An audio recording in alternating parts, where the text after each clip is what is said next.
Good afternoon again, everyone. Please continue to enjoy your lunch if you are still eating. We certainly want to thank the staff of the Lexington Convention Center for providing our meal.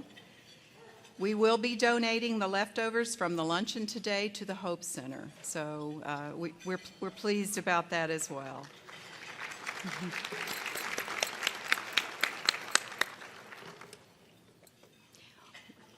We're thrilled that we have members of our board of directors here today, and I'd like to recognize them. And again, they are wearing black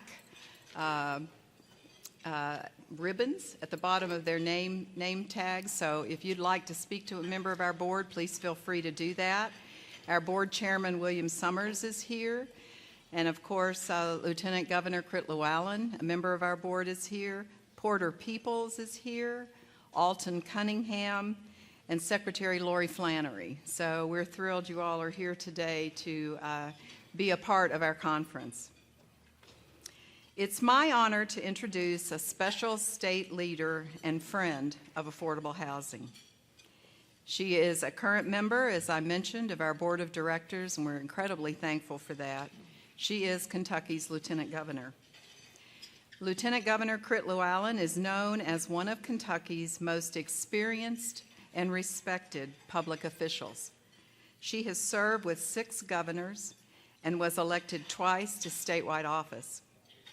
Before being appointed by Governor Steve Beshear in November 2014, Lieutenant Governor Luallen served as Kentucky's Auditor of Public Accounts. Prior to that, she was Secretary of the Governor's Executive Cabinet, the highest appointed position in Kentucky state government. In 2009, she was named Public Official of the Year by the Washington, D.C.-based magazine Governing.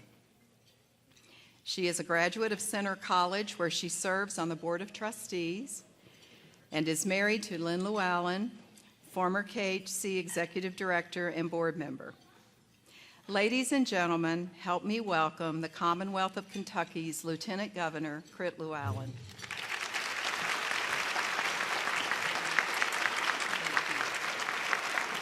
Thank you. Thank you so much, Kathy, for that nice introduction. It's an honor to be here today, not only as Lieutenant Governor, but also as a new board member of the Kentucky Housing Corporation. I want to congratulate Kathy Peters, her entire staff, and all of the board for the 2014 annual report that highlights your successes in this ever-changing housing industry. And I also want to thank the Homeless and Housing Coalition for co-sponsoring this outstanding conference. For these 2 organizations, your hard work and dedication offer real life-changing opportunities to families all across Kentucky, and for that, the Commonwealth is indebted to you. I'm also proud to be here today as the spouse of someone who has spent his life advocating quality, affordable housing across the state. And before I begin my remarks, I'm going to take a moment of personal privilege here, because I might not have just this exact opportunity again, to acknowledge the role that Lynn Luallen has played as a nationally recognized leader in affordable housing.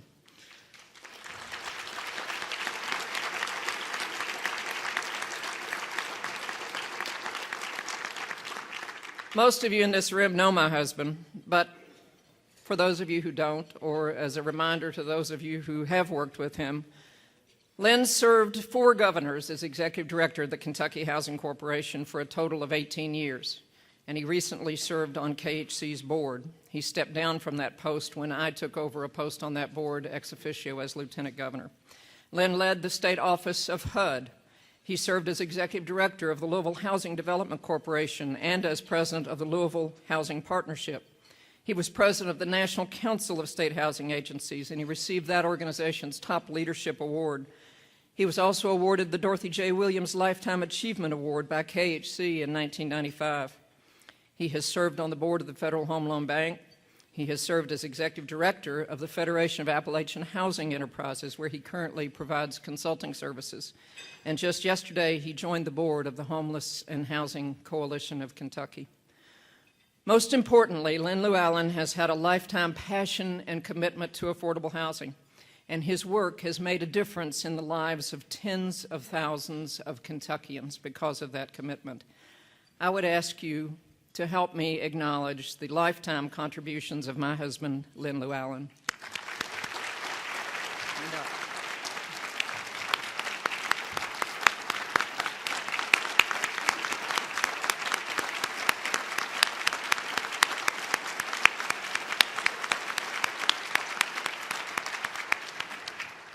Thank you. Now you're not off the hook. I'm still going to give a speech. I do appreciate so much the opportunity to be here today because it's a pleasure for me and an honor to serve with Governor Steve Beshear. I'm actually on my 7th governor now, Kathy. I worked with 6, and now serving with Governor Beshear is the 7th administration I've been engaged in addition to my tenure in statewide office where I ran myself.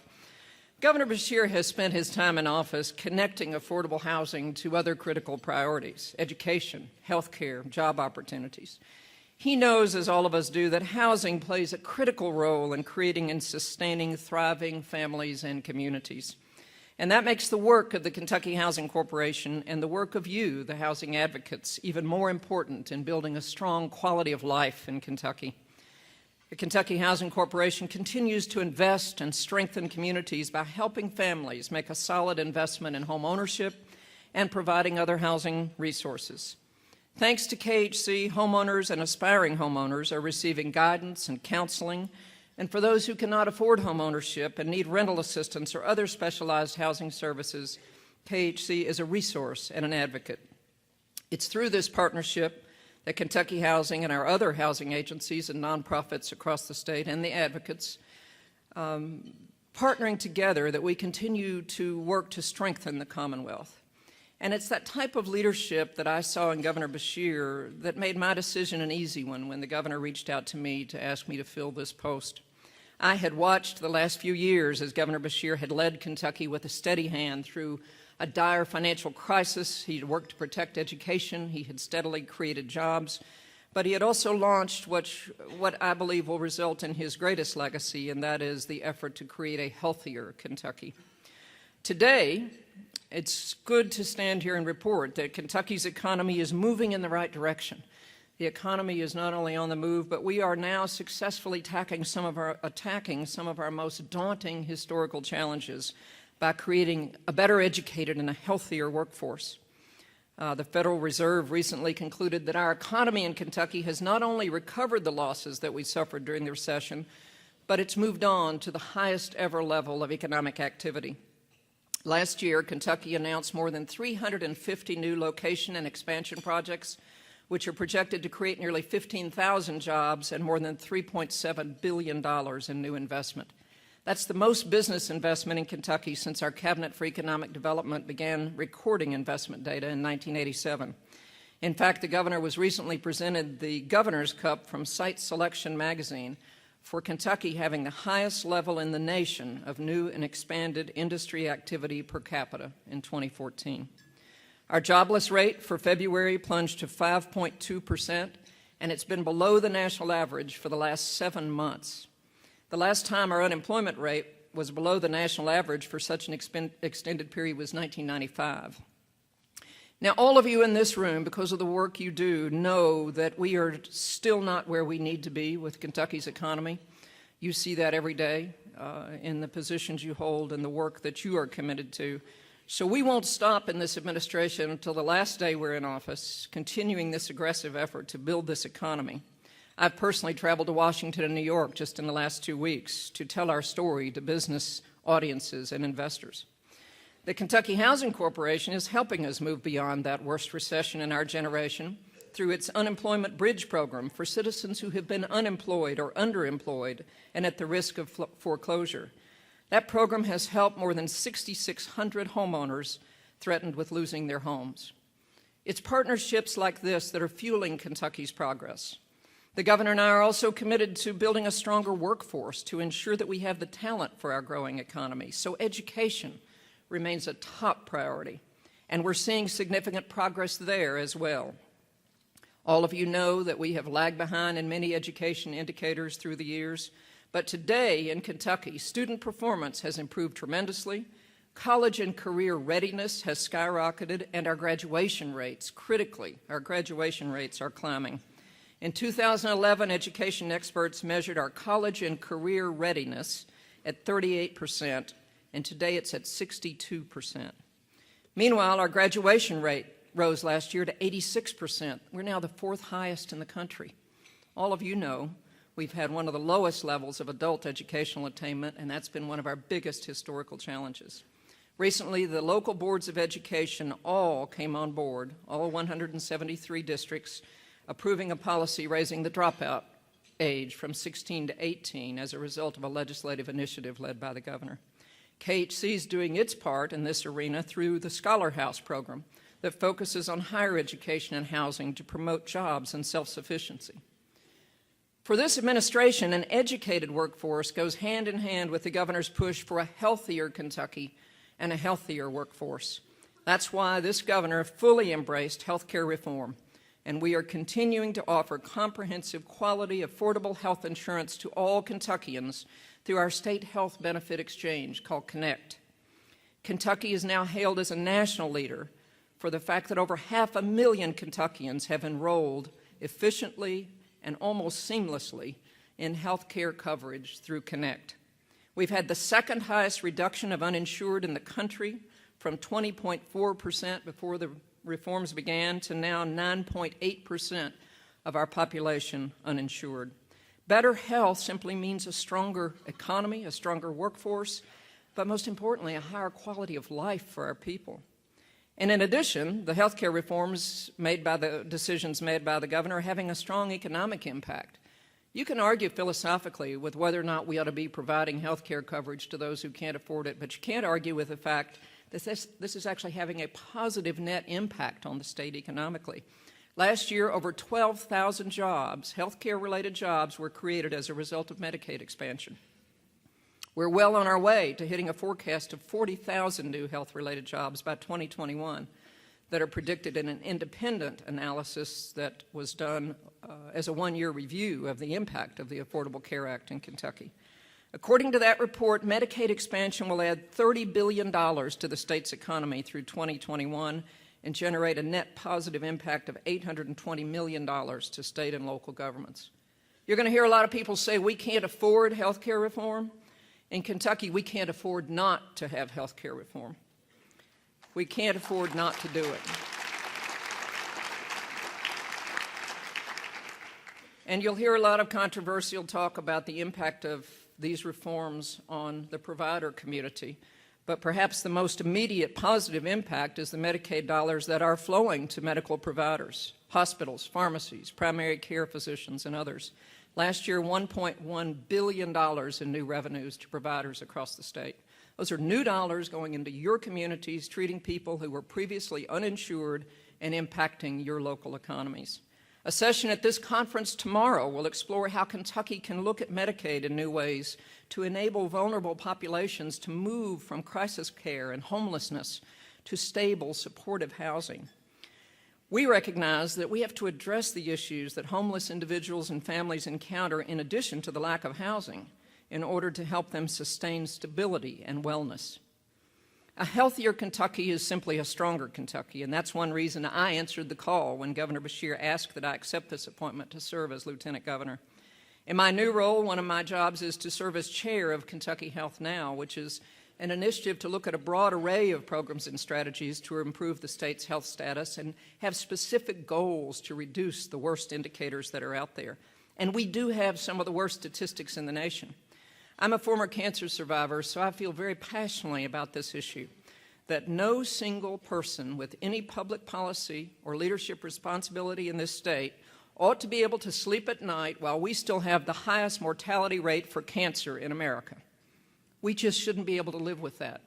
So we're tackling that head on and tracking our progress on all of those serious indicators. We also have, as all of you know, among the worst statistics for heart disease, lung disease, diabetes, obesity.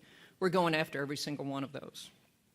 It's critical, though, that we keep these health care reforms on track after this administration ends, as well as the economic progress we're seeing, the education progress.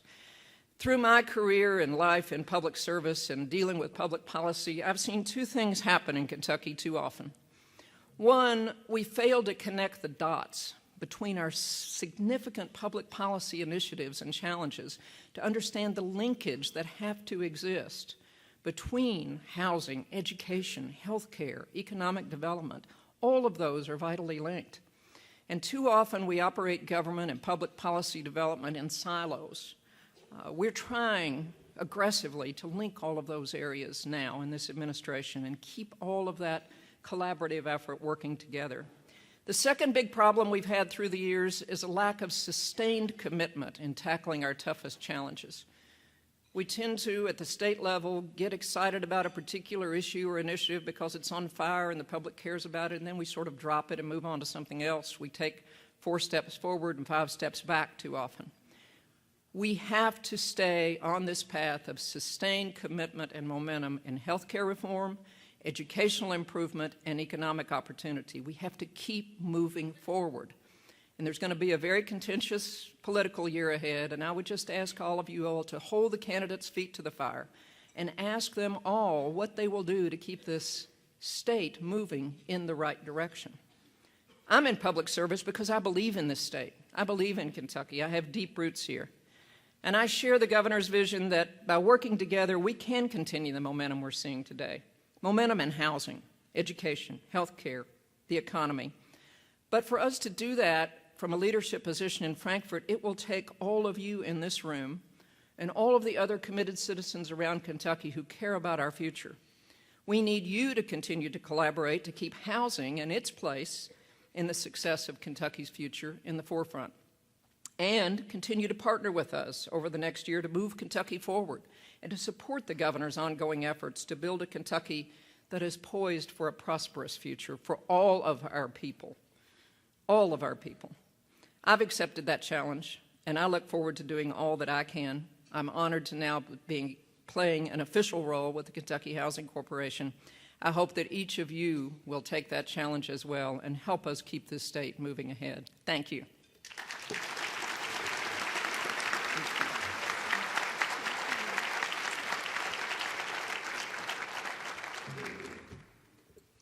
Thank you, Governor.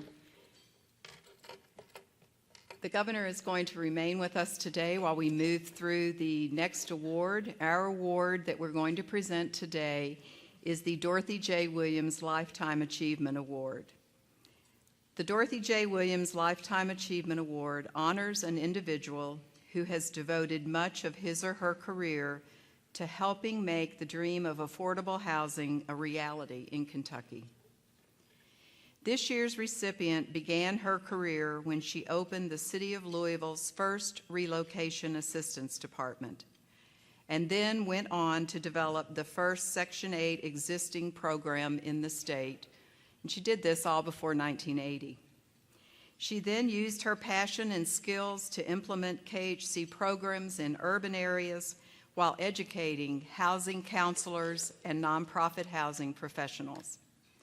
She represented KAHC on multiple boards throughout the 1990s, including the Housing Partnership, Metropolitan Housing Coalition, the Coalition for the Homeless, and Virginia Place Single Parent Facility. She designed and implemented KAHC's highly successful Yes You Can Own Your Home program that helped so many Kentuckians become homeowners. She was instrumental in the creation of the Housing Policy Advisory Committee and the Affordable Housing Trust Fund, both of which in recent years she chaired. She is currently the Community Reinvestment Officer for Republic Bank. It is a pleasure to present this year's Dorothy J. Williams Lifetime Achievement Award to Sheila Etchen.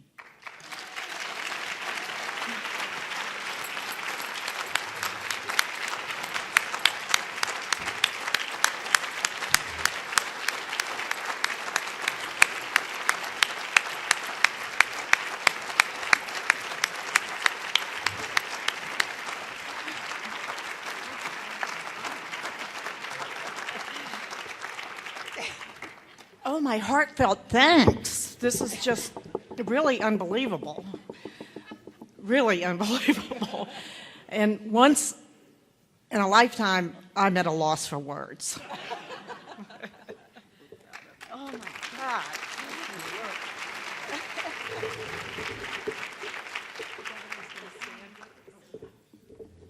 Here's the award.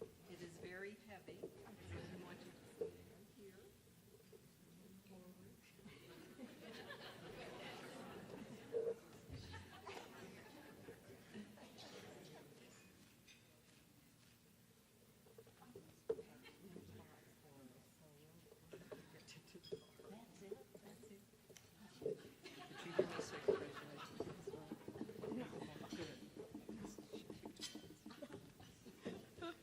We had lots of speculation about how Sheila would react. I think we truly did shock her. And now we'd like to have a few more special presentations. First, we want to recognize a long-standing friend of Kentucky Housing Corporation, who has been a valuable partner to the Kentucky Affordable Housing Conference. I would like to ask Hal Keller, President of Ohio Capital Corporation for Housing, to come forward. For the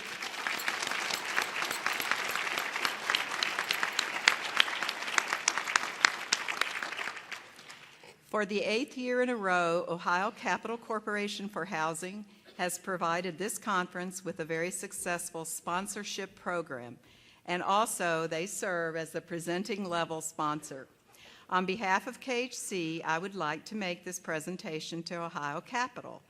It reads, presented by Kentucky Housing Corporation in special recognition and appreciation to Ohio Capital Corporation for Housing for outstanding promotion and sponsorship administration of the 2015 Kentucky Affordable Housing Conference. Thank you, Hal, Mary Kay Meir, Rhonda Snyder, and all of the OCCH staff.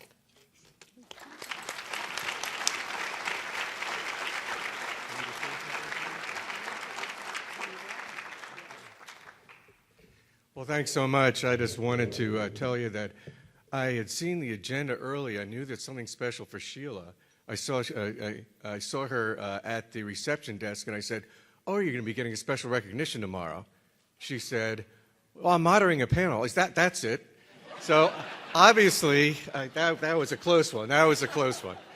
So well deserved. I just wanted to say thank you to KAHC. What a great conference. Expanded. The sessions are great. We value the relationship. It's a thoughtful organization, innovative organization, long-standing relationships. My friend Crit Luallen, I'm thrilled the Lieutenant Governor gave us one more opportunity to recognize his contributions. And for those of you who don't know, Rick McQuady is our newest board member from Kentucky. So thanks again, and congratulations. A great conference. I'm really glad I didn't spoil the surprise. Take care.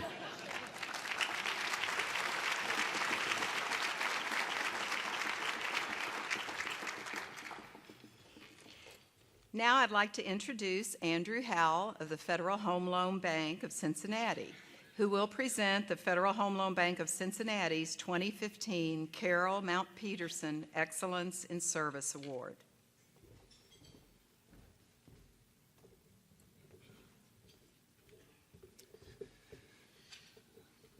Good afternoon. Thank you, Kathy, and thank you, Kentucky Housing, for hosting today.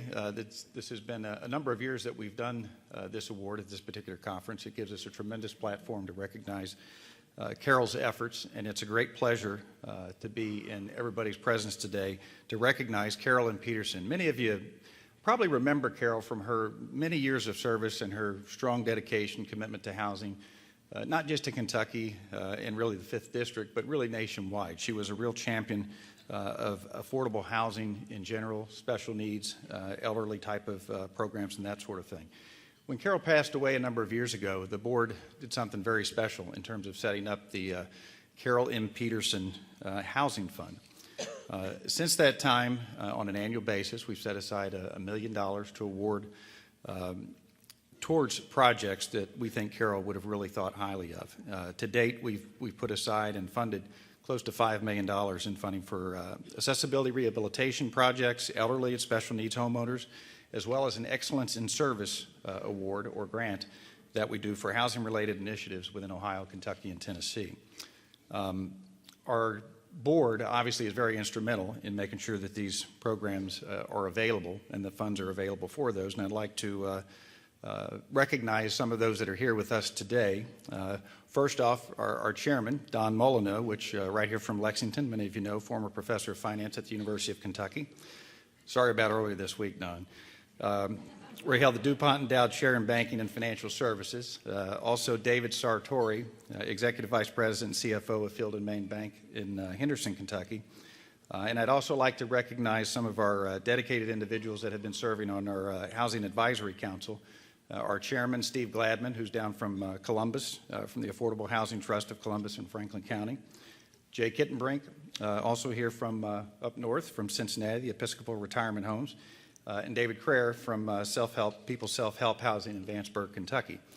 And I'll also take the opportunity to recognize Lynn Luallen, who was formerly on our board as well. And thank you for your service then. Certainly a strong commitment, and we appreciate that. Now, the Kentucky recipient of the Excellence in Service Award has a successful history of working with the Federal Home Loan Bank through our flagship program, the Affordable Housing Program, to provide emergency housing and support to vulnerable families. Joining us today to accept the award for her organization is a strong advocate for victims of domestic violence. In fact, this winning project utilizes $20,000 of the award grant towards building a privacy fence and secure playground at their shelter. And we'll hear a little bit more about that in just a moment, what goes into that. But that promotes, obviously, safety and enjoyment for children within its grounds and is really needed. We know Carol would applaud the efforts of this project as well. It gives me great pleasure to present the Carolyn Peterson Excellence in Service Award in partnership with Federal Home Loan Bank member Community Trust Bank of Pikeville, represented by CRA Officer Crystal Wells, to Ann Perkins, Executive Director, Safe Harbor of Northeast Kentucky.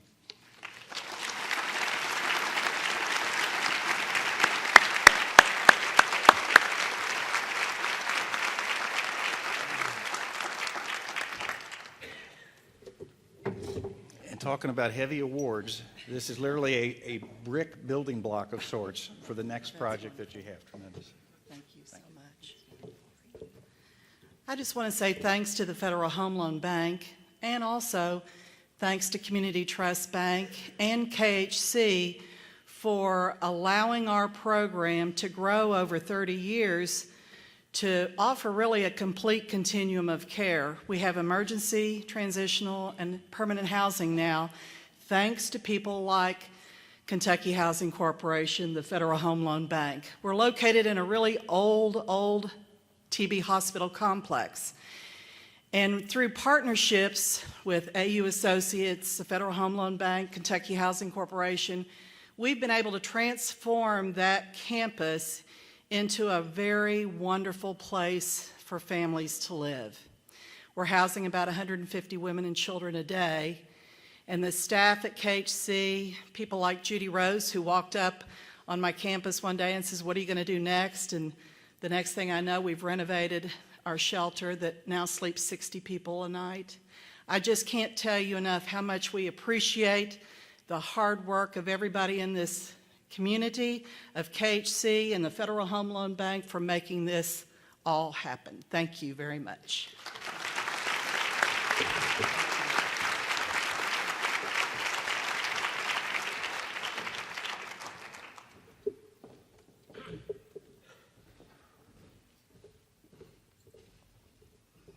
Just like to acknowledge an additional board member is here with us today, one of our new board members, Barry Knopfsinger. So Barry, we're pleased you're here with us today.